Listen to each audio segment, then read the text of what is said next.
Masya Allah. Nah, Pak Lukas kenapa belum mau masuk Islam?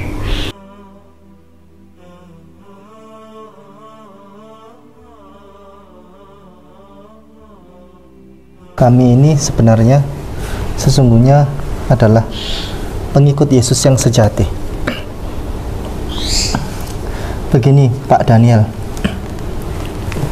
salah satu peninggalan yang suci dari para nabi yang kelihatan mata itu adalah kitab suci, sedangkan semuanya sudah tidak kelihatan mata. Saksi-saksinya juga sudah tidak bisa dipertanggungjawabkan lagi. Contoh, Yesus bisa menghidupkan orang mati, mana buktinya? Tidak ada. Saksi-saksinya siapa saja? Kan begitu, kan sudah mati semua. Terus Yesus bisa menyembuhkan orang sakit dan lain sebagainya. Nabi Muhammad katanya pernah membelah bulan. Siapa saksinya? Mana buktinya? Tidak ada. Nabi Muhammad pernah melakukan Isra Mi'raj dan lain sebagainya. Saksinya siapa? Buktinya mana? Dan lain sebagainya. Tidak jelas. Tetapi yang menjadi bukti yang kelihatan mata sampai sekarang adalah kitab suci. Kitab suci ini yang terabadikan dan sampai sekarang bisa ada buktinya, maksudnya termasuk Al-Quran. Iya. Itu peninggalan mukjizat Nabi Muhammad masih kelihatan mata. Ini juga bukti Alkitab ini. Ini adalah peninggalan yang suci, yang agung. Nah, begini, kalau kita Pak Daniel saya sampaikan tentang Al-Quran, maka Pak Daniel tentu tidak akan percaya tentang Al-Quran karena memang bukan agamanya, ya kan. Tetapi kalau Pak Daniel saya tunjukkan Alkitab, maka tentu Pak Daniel akan respect tentang ini. Baik, Alkitab ini mari kita jadikan sebagai panduan dan kita jadikan sebagai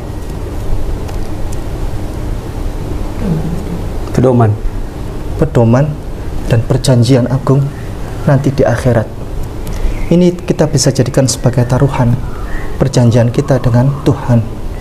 Begini, nanti kalau misalnya Alkitab ini dihukumi di akhirat oleh Tuhan, ternyata Alkitab ini salah, maka orang Islam masuk surga, orang Kristen masuk neraka, betul? Kalau Alkitab ini ternyata salah. Kalau Alkitab ini ternyata dihukumi di akhirat, ternyata oleh Tuhan dihukumi benar, maka orang Kristen tetap masuk neraka, orang Islam tetap masuk surga. Karena apa? Justru kami orang Islam ini yang mengamalkan seluruh ajaran Alkitab ini, sedangkan saudara kita dari Kristiani justru mayoritas tidak mengamalkan ajaran Alkitab ini. Dan kami umat Islam ini yang melakukan semuanya. Contoh, Alkitab mengajarkan tentang berpuasa. Matius pasal 4 ayat 2. Yesus berpuasa, kami umat Islam berpuasa. Imamat pasal 23 ayat 29.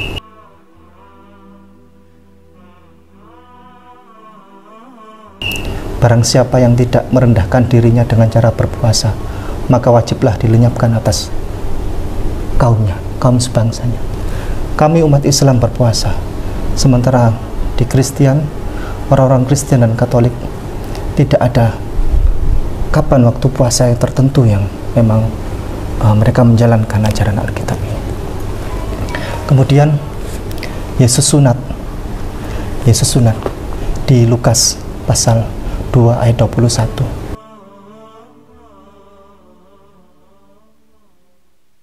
Kami umat Islam bersunat, justru saudara kita Kristen dan Katolik tidak bersunat. Paulus malah melarang bersunat. Kebetulan itu sunat mulai bayi. Alhamdulillah. Alhamdulillah. Ya, jadi kami umat Islam ini ikut ajaran Yesus, ajaran Bible ini. Lukas pasal 2 ayat 21, Yesus bersunat. Kemudian di kitab Kejadian pasal 17 ayat 9 sampai 14.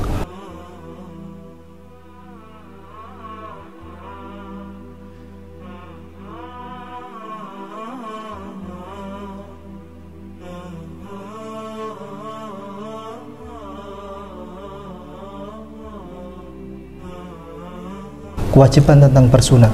Barang siapa yang tidak bersunat, maka wajib dilenyapkan atas kaum sebangsanya, wajib dihukum mati.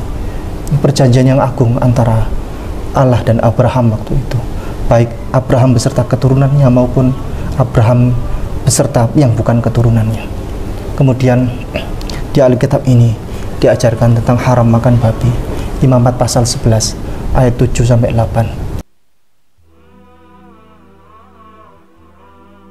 Kami umat Islam tidak makan babi, sementara saudara kita dari Kristen dan Katolik justru tidak melakukan apa yang diajarkan oleh Alkitab ini untuk haram makan babi. Kemudian di Alkitab diajarkan tentang mengesahkan Allah,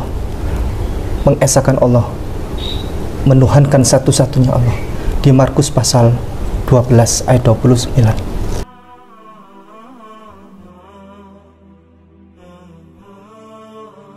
Shema Yisrael, Adonai Eloheinu, Adonai Ahad. Hukum terutama itu ialah, kata Yesus, dengarkanlah hai Israel, hai orang Israel, Tuhan kita Allah, Allah itu satu. Bukan Yesus berkata, dengarkanlah hai orang Israel, Allah itu adalah saya, tidak. Tapi di Markus pasal 12 ayat 29 itu, dengarkanlah hai orang Israel, Tuhan kita Allah, Allah itu satu. Itu yang hak, kebenaran yang hak. Dan kami umat Islam yang menjalankan ajaran Bible ini. Kemudian di Bible juga diajarkan tentang Yesus itu mati, dikubur, dikafani, tidak dipeti sebagaimana saudara kita Kristen Katolik. Di mana ajaran ketika meninggal dipeti? Tidak ada di sini. Ada banyak ayat, salah satunya di Matius pasal 27 ayat 59.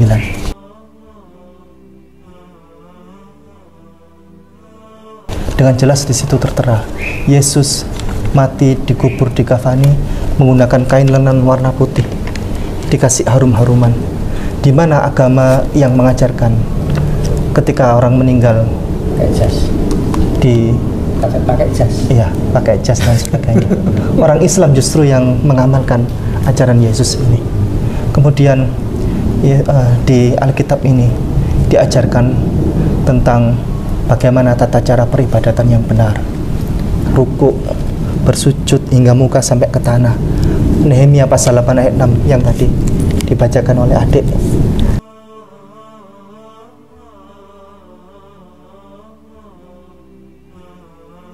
Tadi di mana agama yang mengajarkan yang bertata cara peribadatan yang mirip seperti apa yang disampaikan oleh Bible. Kemudian di Bible juga diajarkan banyak hal ya di Bible itu, termasuk berdoa kepada Allah. Yesus pun berdoa kepada Allah, sementara saudara kita Kristen dan Katolik berdoa kepada Yesus. Di Matius pasal 27 ayat 46, kira-kira pukul 3, berserulah Yesus dengan suara nyaring, Eli, Eli, lama sabachthani, Allahku, Allahku, mengapa engkau meninggalkan aku? Ini secara jelas sekali bahwa Yesus punya Tuhan. Tuhannya namanya Allah. Dan dia di situ dengan jelas sekali bahwa dia tidak memiliki kuasa apapun. Dia berharap kepada Tuhannya, dia berdoa kepada Tuhannya. Dan Tuhannya bernama Allah.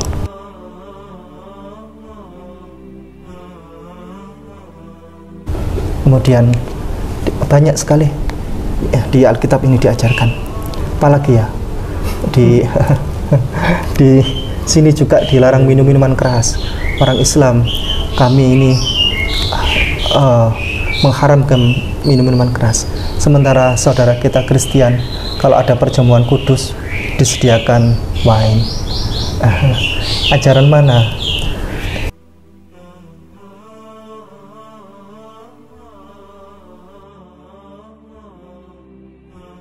Yang mengamalkan ini. Kemudian di sini juga diajarkan tentang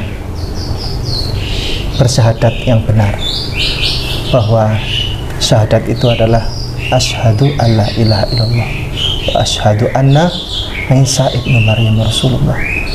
Saya bersaksi bahwa tidak ada Tuhan selain Allah, dan saya bersaksi bahwa Yesus Kristus adalah utusan Allah. Yohanes pasal 17 ayat 3.